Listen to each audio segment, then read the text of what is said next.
Book 2, Chapter 25. Once more on the boat and in the presence of others, Archer felt a tranquillity of spirit that surprised as much as it sustained him. The day, according to any current valuation, had been a rather ridiculous failure. He had not so much as touched Madame Olenska's hand with his lips, or extracted one word from her that gave promise of farther opportunities. Nevertheless, for a man sick with unsatisfied love, and parting for an indefinite period from the object of his passion, he felt himself almost humiliatingly calm and comforted. It was the perfect balance she had held between their loyalty to others and their honesty to themselves that had stirred and yet tranquillized him, a balance not artfully calculated, as her tears and her falterings showed, but resulting naturally from her unabashed sincerity. It filled him with a tender awe, now the danger was over, and made him thank the fates that no personal vanity, no sense of playing a part before sophisticated witnesses, had tempted him to tempt her. Even after they had clasped hands for good-bye at the Fall River station, and he had turned away alone, the conviction remained with him of having saved out of their meeting much more than he had sacrificed. He wandered back to the club, and went and sat alone in the deserted library, turning over in his thoughts every separate second of their hours together.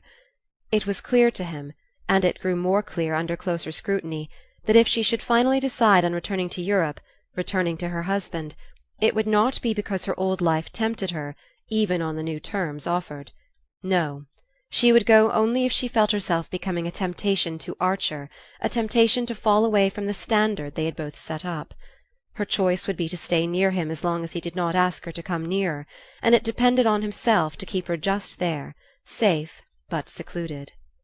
In the train these thoughts were still with him. They enclosed him in a kind of golden haze, through which the faces about him looked remote and indistinct. He had a feeling that if he spoke to his fellow travellers they would not understand what he was saying. In this state of abstraction he found himself the following morning waking to the reality of a stifling September day in New York. The heat-withered faces in the long train streamed past him, and he continued to stare at them through the same golden blur. But suddenly, as he left the station, one of the faces detached itself, came closer, and forced itself upon his consciousness. It was, as he instantly recalled, the face of the young man he had seen the day before passing out of the Parker House, and had noted as not conforming to type, as not having an American hotel face. The same thing struck him now, and again he became aware of a dim stir of former associations. The young man stood looking about him with the dazed air of the foreigner flung upon the harsh mercies of American travel. Then he advanced toward Archer, lifted his hat, and said in English, "Surely, monsieur, we met in London." "Ah, to be sure, in London!" Archer grasped his hand with curiosity and sympathy. "So you did get here after all?" he exclaimed, casting a wondering eye on the astute and haggard little countenance of young Carfry's French tutor. I got here, yes." Monsieur Riviere smiled with drawn lips. "But not for long. I return the day after tomorrow." He stood grasping his light valise in one neatly gloved hand, and gazing anxiously, perplexedly, almost appealingly into Archer's face. "I wonder, monsieur, since I've had the good luck to run across you, if I might—" "I was just going to suggest it. Come to luncheon, won't you? Downtown, I mean. If you'll look me up in my office, I'll take you to a very decent restaurant in that quarter." Monsieur Riviere was visibly touched and surprised. "You're too kind. But I was only going to ask if you would tell me how to reach some sort of conveyance. There are no porters, and no one here seems to listen." "I know. Our American stations must surprise you. When you ask for a porter, they give you chewing gum. But if you'll come along, I'll extricate you, and you really must lunch with me, you know." The young man, after a just perceptible hesitation, replied with profuse thanks, and in a tone that did not carry complete conviction, that he was already engaged. But when they had reached the comparative reassurance of the street, he asked if he might call that afternoon. Archer, at ease in the midsummer leisure of the office, fixed an hour and scribbled his address, which the Frenchman pocketed with reiterated thanks and a wide flourish of his hat. A horse-car received him, and Archer walked away. Punctually at the hour Monsieur Riviere appeared, shaved, smoothed out, but still unmistakably drawn and serious. Archer was alone in his office, and the young man, before accepting the seat he proffered, began abruptly, "I believe I saw you, sir, yesterday in Boston." The statement was insignificant enough, and Archer was about to frame an assent when his words were checked by something mysterious yet illuminating in his visitor's insistent gaze. "It is extraordinary, very extraordinary," Monsieur Riviere continued, "that we should have met in the circumstances in which I find myself." "What circumstances?" Archer asked, wondering a little crudely if he needed money. Monsieur Riviere continued to study him with tentative eyes. "I have come not to look for employment, as I spoke of doing when we last met, but on a special mission." "Ah!" Archer exclaimed. In a flash the two meetings had connected themselves in his mind. He paused to take in the situation thus suddenly lighted up for him, and Monsieur Riviere also remained silent, as if aware that what he had said was enough. "A special mission," Archer at length repeated. The young Frenchman, opening his palms, raised them slightly, and the two men continued to look at each other across the office desk till Archer roused himself to say, "Do sit down," whereupon Monsieur Riviere bowed, took a distant chair, and again waited. "It was about this mission that you wanted to consult me?" Archer finally asked. Monsieur Riviere bent his head. "Not in my own behalf. On that score I have fully dealt with myself. I should like, if I may, to speak to you about the Countess Olenska." Archer had known for the last few minutes that the words were coming, but when they came they sent the blood rushing to his temples as if he had been caught by a bent-back branch in a thicket. "And on whose behalf," he asked, "do you wish to do this?" Monsieur Riviere met the question sturdily. "Well, I might say hers, if it did not sound like a liberty. Shall I say instead, on behalf of abstract justice?" Archer considered him ironically. "In other words, you are Count Olenski's messenger?" He saw his blush more darkly reflected in Monsieur Riviere's sallow countenance. "Not to you, monsieur. If I come to you, it is on quite other grounds." "What right have you in the circumstances to be on any other ground?" Archer retorted. "If you're an emissary, you're an emissary." The young man considered. "My mission is over. As far as the Countess Olenska goes, it has failed." "I can't help that," Archer rejoined on the same note of irony. "No, but you can help." Monsieur Riviere paused, turned his hat about in his still carefully gloved hands, looked into its lining, and then back at Archer's face. "You can help, monsieur, I am convinced, to make it equally a failure with her family." Archer pushed back his chair and stood up. "Well, and by God I will!" he exclaimed. He stood with his hands in his pockets, staring down wrathfully at the little Frenchman, whose face, though he too had risen, was still an inch or two below the line of Archer's eyes.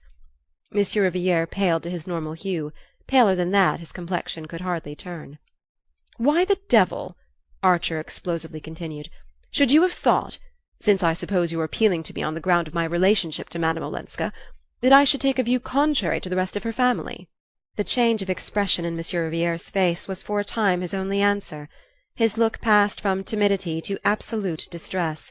For a young man of his unusually resourceful mien it would have been difficult to appear more disarmed and defenceless. "Oh, monsieur—" "I can't imagine," Archer continued, "why you should have come to me when there are others so much nearer to the Countess; still less why you thought I should be more accessible to the arguments I suppose you were sent over with." Monsieur Riviere took this onslaught with a disconcerting humility.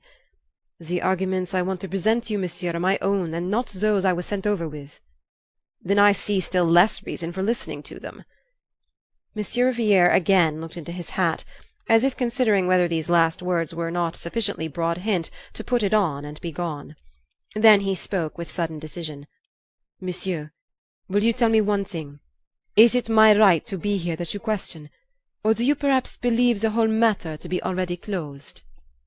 His quiet insistence made Archer feel the clumsiness of his own bluster. Monsieur Riviere had succeeded in imposing himself.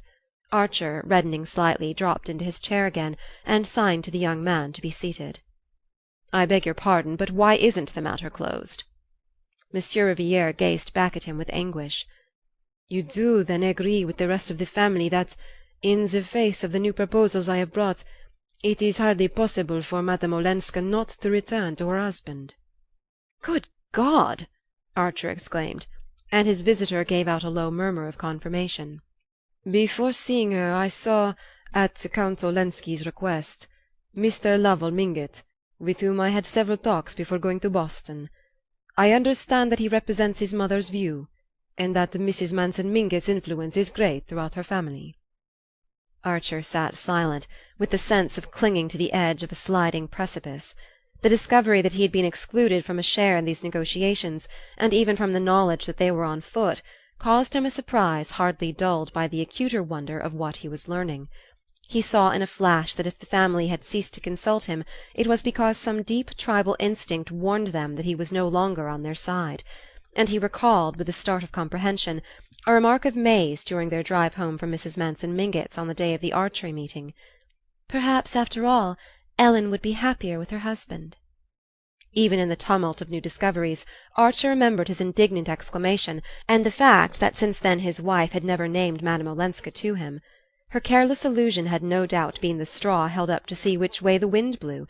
The result had been reported to her family, and thereafter Archer had been tacitly omitted from their councils. He admired the tribal discipline which made May bow to this decision. She would not have done so, he knew, had her conscience protested, but she probably shared the family view that Madame Olenska would be better off as an unhappy wife than as a separated one, and that there was no use in discussing the case with Newland, who had an awkward way of suddenly not seeming to take the most fundamental things for granted. Archer looked up and met his visitor's anxious gaze. "Don't you know, monsieur, is it possible you don't know, that the family begin to doubt if they have the right to advise the Countess to refuse her husband's last proposals?" "The proposals you brought?" "The proposals I brought." It was on Archer's lips to exclaim that whatever he knew or did not know was no concern of Monsieur Riviere's, but something in the humble and yet courageous tenacity of Monsieur Riviere's gaze made him reject this conclusion, and he met the young man's question with another. "What is your object in speaking to me of this?" He had not to wait a moment for the answer. "To beg you, monsieur, to beg you with all the force I'm capable of, not to let her go back. Oh, don't let her!" Monsieur Riviere exclaimed. Archer looked at him with increasing astonishment. There was no mistaking the sincerity of his distress or the strength of his determination. He had evidently resolved to let everything go by the board but the supreme need of thus putting himself on record. Archer considered. "May I ask," he said at length, "if this is the line you took with the Countess Olenska?" Monsieur Riviere reddened, but his eyes did not falter. "No, monsieur. I accepted my mission in good faith. I really believed, for reasons I need not trouble you with, that it would be better for Madame Olenska to recover her situation, her fortune, the social consideration that her husband's standing gives her." "So I supposed. You could hardly have accepted such a mission otherwise." "I should not have accepted it." "Well, then?" Archer paused again, and their eyes met in another protracted scrutiny. "Ah, monsieur, after I had seen her, after I had listened to her, I knew she was better off here." "You knew?" "Monsieur, I discharged my mission faithfully. I put the Count's arguments, I stated his offers, without adding any comment of my own. The Countess was good enough to listen patiently. She carried her goodness so far as to see me twice. She considered impartially all I had come to say. And it was in the course of these 2 talks that I changed my mind, that I came to see things differently." "May I ask what led to this change?" "Simply seeing the change in her," Monsieur Riviere replied. "The change in her? Then you knew her before?" The young man's colour again rose. "I used to see her in her husband's house. I have known Count Olenski for many years. You can imagine that he would not have sent a stranger on such a mission." Archer's gaze, wandering away to the blank walls of the office, rested on a hanging calendar surmounted by the rugged features of the President of the United States. That such a conversation should be going on anywhere within the millions of square miles subject to his rule seemed as strange as anything that the imagination could invent. "The change? What sort of a change?" "Ah, monsieur, if I could tell you." Monsieur Riviere paused. "Tenez, the discovery, I suppose, of what I'd never thought of before, that she's an American. And that if you're an American of her kind, of your kind, things that are accepted in certain other societies, or at least put up with as part of a general convenient give and take, become unthinkable, simply unthinkable. If Madame Olenska's relations understood what these things were, their opposition to her returning would no doubt be as unconditional as her own. but they seem to regard their husband's wish to have her back as proof of an irresistible longing for domestic life." Monsieur Riviere paused, and then added, "Whereas it's far from being as simple as that." Archer looked back to the President of the United States, and then down at his desk and at the papers scattered on it. For a second or two he could not trust himself to speak. During this interval he heard Monsieur Riviere's chair pushed back, and was aware that the young man had risen. When he glanced up he saw that his visitor was as moved as himself. "Thank you," Archer said simply. "There's nothing to thank me for, monsieur. It is I, rather." Monsieur Riviere broke off as if speech for him were too difficult. "I should like, though," he continued in a firmer voice, "to add one thing. You asked me if I was in Count Olenski's employ. I am at this moment. I returned to him a few months ago for reasons of private necessity, such as may happen to anyone who has persons, ill and older persons, dependent on him. But from the moment I have taken the step of coming here to say these things to you, I consider myself discharged, and I shall tell him so on my return, and give him the reasons. That's all, monsieur." Monsieur Riviere bowed and drew back a step. "Thank you," Archer said again, as their hands met. End of chapter 25.